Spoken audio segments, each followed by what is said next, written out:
Bonjour, j'espère que ça va bien comme d'habitude.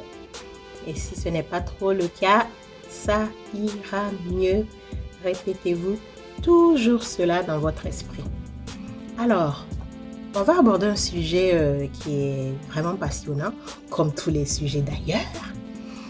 C'est le sujet du lancement de business. Donc, souvent, il arrive que les gens veuillent lancer des business ou qu'ils se lancent, mais ils ne sont pas vraiment préparés. Ils n'ont pas pris le temps de vérifier les points où ils peuvent tomber.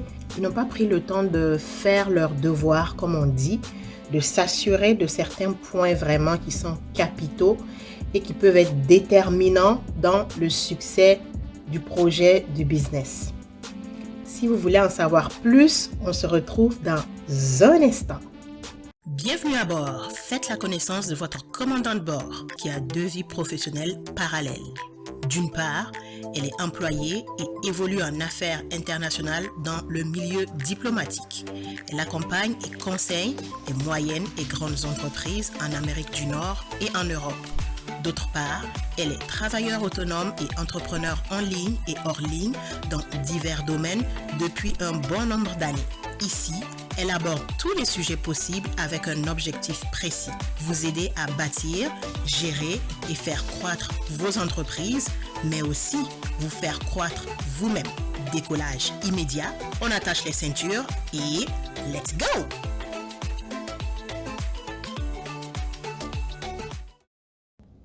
Alors, comme je disais tantôt, il y a des erreurs qu'il faut éviter quand on lance un business.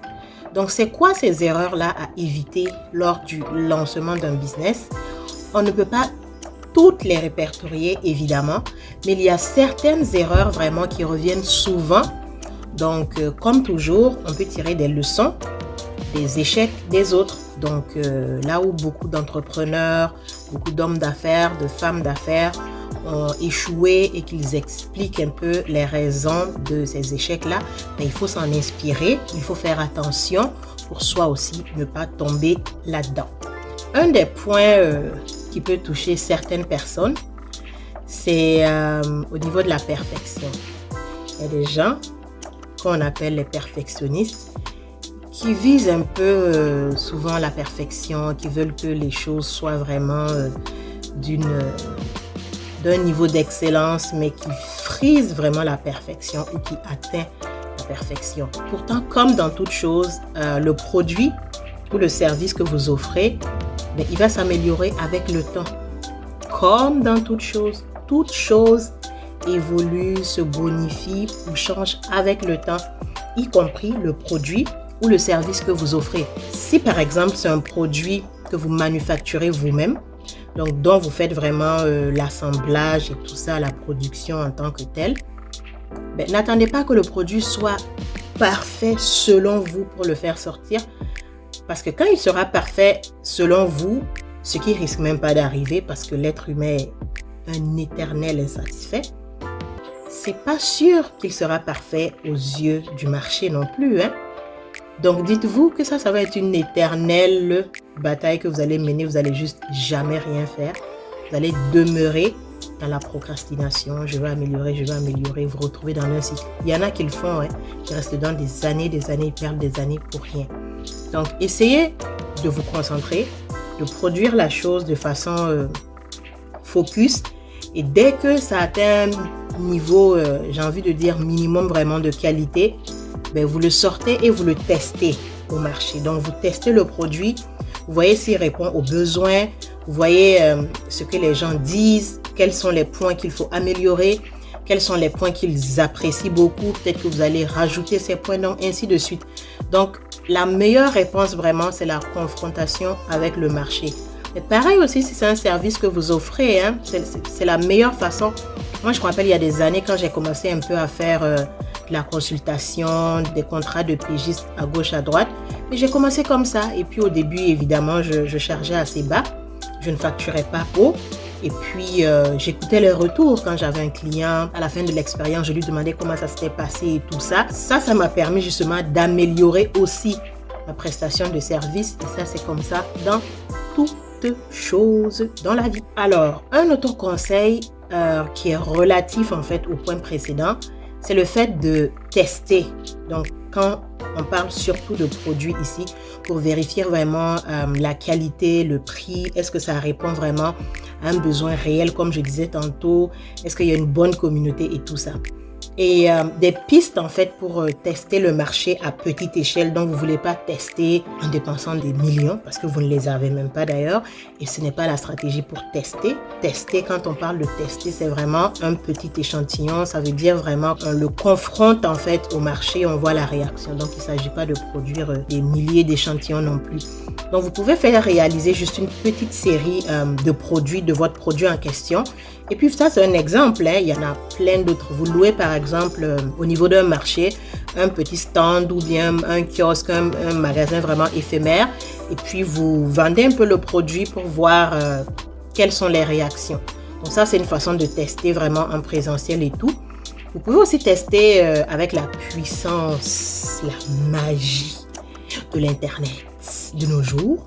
Eh bien vous vendez sur internet et puis les commandes arrivent, vous les expédiez avant maintenant de vraiment produire à grande échelle.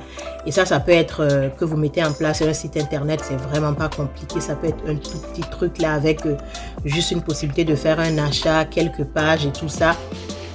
Ou bien ça peut être des places de marché un peu comme sur eBay ou bien sur Amazon.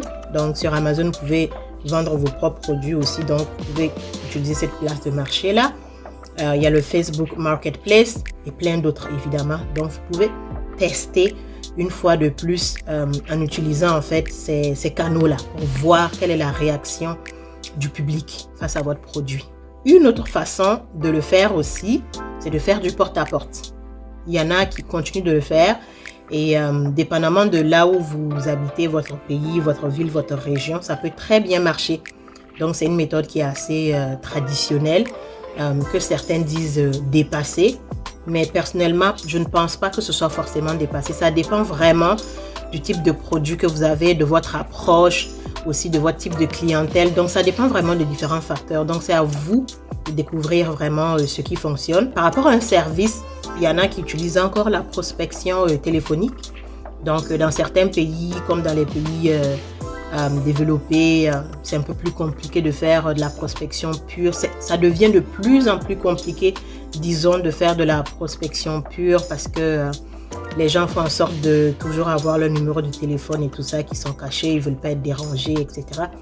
Mais c'est toujours une méthode parmi tant d'autres. Alors, ça pour la professionnelle, évidemment, du marketing et de la communication que je suis, c'est un point qui me touche, qui me fait vibrer. Bon, je deviens plus sérieuse. C'est de négliger le marketing et la communication. Même quand vous commencez votre petit kiosque, votre petite tablette de vente de beignets devant chez vous, ça c'est votre business à vous. Pensez toujours marketing, communication. Comment est-ce que je me présente? Comment est-ce que je me vends? Je vais essayer de mettre en ce moment-là, pendant que je parle quelque part ici ou ici, une photo d'un jeune que j'ai vu dernièrement là, qui je pense est un Camerounais, qui, vous allez le voir, sa façon de se présenter, de faire en fait le marketing qui est vraiment non verbal de son business de vente de sandwich, c'est juste waouh! Sa façon de s'habiller et tout ça, vous le voyez, c'est vraiment particulier. Et ça déjà, ça en dit long sur la façon de se tenir, la façon d'être sérieux, d'être professionnel de ce jeune-là. Que tout de suite, quand on voit quelqu'un qui est habillé comme ça, déjà on pense à propreté, on pense à professionnel, on pense à arranger, on pense à sérieux. Et ça, rien que ça déjà, de loin, ça vend. Le meilleur produit que vous avez sans un bon plan pour le marketing, la communication, ça ne sert à rien. Aujourd'hui, à l'heure actuelle où on parle, il est indispensable, parce que beaucoup de personnes me posent souvent la question, il est indispensable d'être visible sur Internet. Même si vous n'êtes pas dans le e-commerce, il y en a qui vont dire, ben ouais, mais moi, mon business n'est pas vraiment dans le e-commerce. Non, Internet, il ne s'agit pas d'être dans le e-commerce ou pas. Vous devez,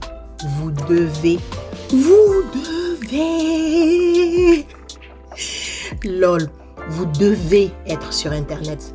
Le minimum vraiment, avec soit un site Internet ou bien une page Facebook. C'est gratuit. Est-ce que vous avez entendu? C'est gratuit. Gratuit. No money. Gratuit. Voilà, une page Facebook, c'est gratuit. Et de plus en plus de personnes, quand ils tapent quelque chose sur Google, ben, Google peut leur répondre ou leur répondre, disons, avec des pages Facebook. De plus en plus, les algorithmes de Facebook aussi s'améliorent. Donc, juste une page Facebook, quelqu'un en tapant votre produit ou votre service sur Internet, dans le moteur de recherche Google, peut tomber sur vous. Ça, c'est intolérable que vous n'ayez même pas une page Facebook. Quelque chose de vraiment succinct, quelque chose de sommaire, de simple. Vous présentez votre produit, votre service. Vous dites comment et où on peut l'acheter. Si vous avez une équipe, vous avez des gens qui travaillent avec vous, peut-être vous les présentez. Si vous avez quelques avis clients, vous les mettez. Donc des témoignages de clients qui ont été satisfaits. Quelques 2, 3, 4 petits éléments comme ça. C'est tout ce qu'on vous demande. Et voilà. Évidemment, les erreurs ne s'arrêtent pas là. Mais pour aujourd'hui, nous, on s'arrête là pour la vidéo. Et on se retrouve la prochaine fois. Alors à vous de jouer dans les commentaires.